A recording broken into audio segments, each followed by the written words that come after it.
Students said the same 4 things, and that's exactly what we're going to teach you in this video, so you can go from struggling with IELTS reading to getting the score that you need more easily. Let's start off with Valentin, who went from a band 6 in reading to a band 9. Let's hear what he has to say about strategy. I had a big struggle with distraction. I could be easily distracted by true, false, not given questions, and I really hated all the questions related to topics. So when you should place topics for different part of the text, I really hate them. So what Valentin said there was that he found certain question types distracting. And he talked about hating true, false, not given and hating matching headings questions. And this is very, very common for students who deserve a very high score, like they deserve a band 8 or a band 9, but they're getting a low score. They're getting a 5 or a 6. And the reason is that they hate certain questions, which means that they go into the test and when they see the question, they're very distracted, as Valentin said, and that wastes a lot of time and leads to lower scores. So in terms of overall strategy, what we did with Valentin was give him a step-by-step strategy for true, false, not given and for matching headings, and this removed all of the fear and ensured that he got all of those questions correct, which improved his overall score. And don't worry, we will give you those strategies at the end of this video, and the other students that got band 9 will show you what they did for those questions as well. But overall, we want to remove any distractions or any fear from the test so that we can perform to our best ability on test day. Now let's check out what Priyanka said about strategy. So she went from band 7.5 to a band 9. Each type of question has a trick, like for filling the blanks or just answering a question, you can skim the paragraph. You should not read whole paragraph. But like for the true and false and match the heading, questions like that, you have to read the paragraph. So you should focus your time over there instead of the matching or filling the blanks. So what Priyanka said was each question has a trick. Now I corrected her on that and said, what you really mean is a strategy. So there are no tricks that you can employ, but you can employ step-by-step strategies for each different type of question. And this is something that every single band 9 student that we interview, they all say the same thing. You must have a strategy for each of the different types of question. You learn that strategy, you apply it on test day, and then you're able to do what Valentin and Priyanka did, which was go from band 6 to a band 9 or 7.5 to a band 9. And don't worry, she's going to go into more detail on the matching heading strategy later in this video. But let's check out what Jaswant said in the video. And he went from a band 6.5 to a band 9, a huge increase. You don't have to have a good knowledge on vocabulary, especially for the reading part. So the main skills you needed are, skimming and scanning and understanding different formats of the exam. I mean, like different question types. And as you can see, he agrees with Priyanka. What he says is that each different type of question is testing different things. They are different, therefore you need a unique strategy for each of the different question types. This is a huge difference between students who get like a band 5.5, 6, 6.5 and the students that get band 8 and 9.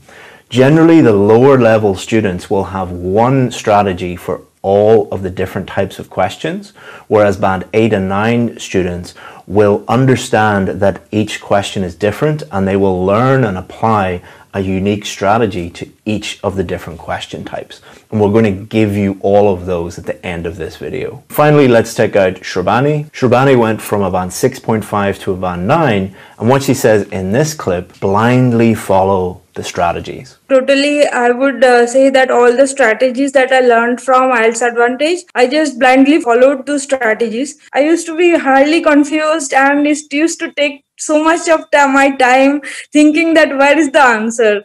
But when I got the strategies and I blindly just followed the strategies, and that was really helpful. So band 9 students don't just look at strategies. They don't look at a few YouTube videos or read a couple of books and look at the strategies. they memorize the strategies, they practice the strategies so that on test day, they can blindly follow them. They are not deviating at all from exactly what the strategy does. You might think that this is a lot of work, but it's all about putting in the work before your test so that your test is easy. When Shrabani talks about blindly following the strategies, what she is really saying is that she didn't even have to think about the strategies. She had practiced them so many times that when she saw each question, she automatically, without even thinking, applied those strategies. This makes test day much, much easier because you are not thinking about what to do on the test. You're automatically applying everything, which reduces stress, reduces cognitive load, and not only improves your reading, but also means you have far more energy to apply to the other 3 skills you will be doing on test day. Now let's look at what the students say more specifically about the 2 most difficult, the 2 most challenging question types, matching headings and true, false, not given. So what Priyanka says about matching headings is this. I always used to do is like I always read the questions and all the headings which question is asking us to do, but we should not do that. We should just straight away go to the passage and read the passage, and with each passage we should give a particular idea of that passage or write somewhere that idea, so that in the last you can match it. What's your idea and what's given in question. So this advice shows you how important strategy is. If you were not following this strategy, you would be getting lost, because what most students do is they look at the headings, the questions first, and then they read the passage. That means that they're going to waste a lot of time, and they're going to be looking for things that are not there, and they're going to get highly confused, not know what to do.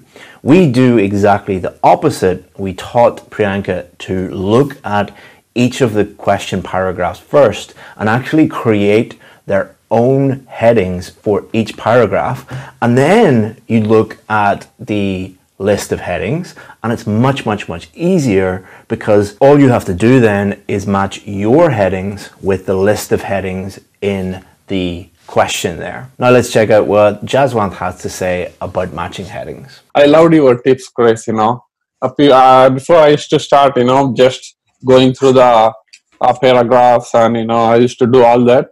But then you told me that don't see the headings before even starting the paragraphs, right? So that's the one key important that helped me to score that perfect 9 in the reading exam. So exactly the same advice, exactly the same strategy. And when you see successful people doing the same thing, there's a quote, "Success leaves clues." Whenever you see successful people in any walk of life doing the same things, you should copy them. Now let's check out what Shrabani has to say about matching headings. When it comes to matching headings, we have to read the passage first, make our own headings, and then match those headings with the headings given.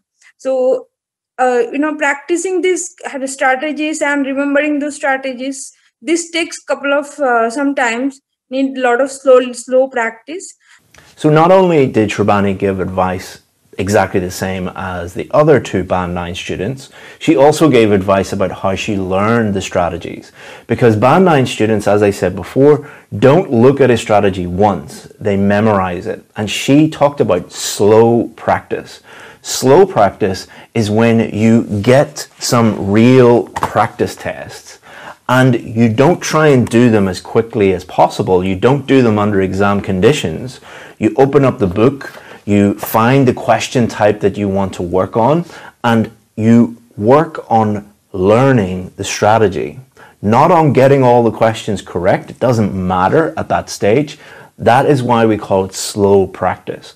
You might take 20 minutes for one question or 1 hour for one question because your focus is on learning. Your focus is not on getting up to exam speed. So very good advice from another Band 9 student there. So I'll give you that matching heading strategy in a lot more detail at the end of the video for free. But let's see what they have to say about true, false, not given, because it is completely different. So let's check out what Shrabani has to say about true, false, not given. For true, false, not given, for example, I used to read the passage first, and for not given questions, I used to be highly confused, and it used to take so much of my time thinking that where is the answer. But when I got the strategies and I blindly just followed the strategies, and that was really helpful. So as you heard there, Sharbani would read the text first for true, false, not given, and this would lead to a huge amount of confusion. And this has knock-on effects on the rest of your test. Because if you think about it, if you get lost with one type of question, it wastes a lot of time and it also really increases stress. So a lot of students that we work with deserve a band 8, 8.5, 9, but because they mess up one part of the test, that means that the rest of the test is messed up as well, because you're running out of time, you're very stressed. When you're stressed, your brain is not working optimally. So it is really, really important that you establish what your weaknesses are and have a strategy for each of the different question types. So let's check out what Priyanka has to say about true, false, not given, and the differences between what is true, what is false, and what is not given. If you have read the paragraph first and then you are reading the question, then it's really easy to know that it's not given in the paragraph, so you should mark it not given. So what she's saying there is not that she read the text, the paragraph first, and then read the questions. She's talking about comparing the paragraph that you think contains the correct information and the question statement. And if you can't find any information in there, then it's not given. And really what Band 9 students say over and over again is you must develop the confidence to write not given, because searching a paragraph for something that is not there is like me telling you to go into the next room and find something that is not there. It's going to take you a huge amount of time and you're going to get lost and you're going to get confused. By practicing the strategy that we'll give you at the end of the video, it gives you the confidence to immediately look and say, okay, this isn't here, I can't find it, let's move on, and not given. And then she says, when something is there. So when something is there, then you have to think about, is it true or is it false? So if it's not there, not given. If there's something in there related to the question statement, then you decide, is it true or is it false? But when something is there and you can correct that sentence, that means it's a false sentence. So what she said there was, if you can look at the text and think, this is wrong, I can actually correct it, I can change it to something that is true, then that is false. Now there are many other ways that you can do that, but that is a very logical way of thinking about it. So first of all, is it there? If it's not there, it's not given. If it is there, then you need to decide, is it true or is it false? If you can correct the statement, then it is false. If you can't correct it, if it's the same, then it is true. Importantly, don't just look at this short part of the video and think that you have mastered true, false, not given questions. You need the strategy and you need to practice it slowly. You need to master it and then apply it on test day. We'll give you that at the end of the video.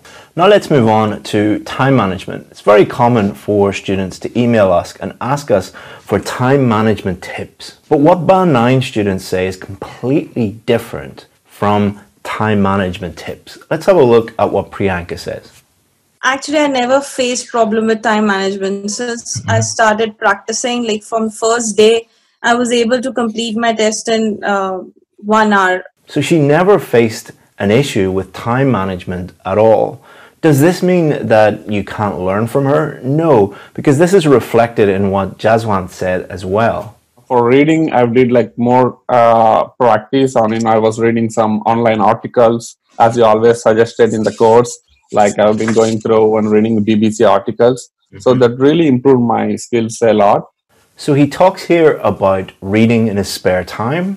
To be honest with you, Chris, I was more interested in wildlife. So I was reading more that kind of, things that interested me. That will make you to, read anything with ease, right? So you don't have to struggle with anything. He talks about reading something that he loves, reading about wildlife. If I find any new vocabulary, I will make a separate note of it. And then here he talks about making notes about new vocabulary. What has this got to do with time management? So both these Band 9 students were reading in their spare time. They were practicing that skill. They were reading things that they enjoyed, so they were doing it sustainably and regularly. And they were actively reading. They were improving their vocabulary as they were doing it. This means that time management is not an issue at all. You do not improve time management by learning time management tips. You improve time management by becoming better at reading. Let me give you a quick analogy. So Usain Bolt was the fastest man in the world. Is Usain Bolt better at time management than these guys? Are these guys behind Usain Bolt because they don't have the same time management skills? No, Usain Bolt is better at running. These guys are not as good at running as Usain Bolt. Exactly the same with not only the reading test, but also the writing test. Students that get a Band 9 do not think about time management at all. When I did the real IELTS reading test, I got a Band 9 in 20 minutes. After 20 minutes, I just went to the toilet and then came back and just stared at the ceiling. That is not because I did anything magical or looked up top 10 magic time management tips the night before the test. In fact, I was in the pub drinking the night before the test. It's because I'm a native English speaker and I am an IELTS teacher. Of course, I should easily be getting a Band 9. But there is one extra thing that Band 9 students do related to time management that lower level students don't do. So there are 3 sections in the reading test: section 1, section 2, section 3, and they will get more difficult as you go through them. Let's have a look at what Shrabani has to say about that. What I did some time bounding practice, and I checked that each and every section how much time I'm spending. And I realized that initially I used to spend a lot of time in the section 1 and section 2. So I used to have very little time left for the third section. In an Excel sheet, I marked my times like I'm taking 7 minutes. Initially, I used to take 10 minutes. After that, it came to 7 minutes. I told myself that I have to make it finish by 5 minutes. And so this type of practice actually helped me to, complete the test within time. And Jaswanth says a very similar thing here. So I don't know, how much time I should allocate for each section. So I'll try to complete, first 2 sections in 30 minutes so that, I will have plenty of time for my section 3, right?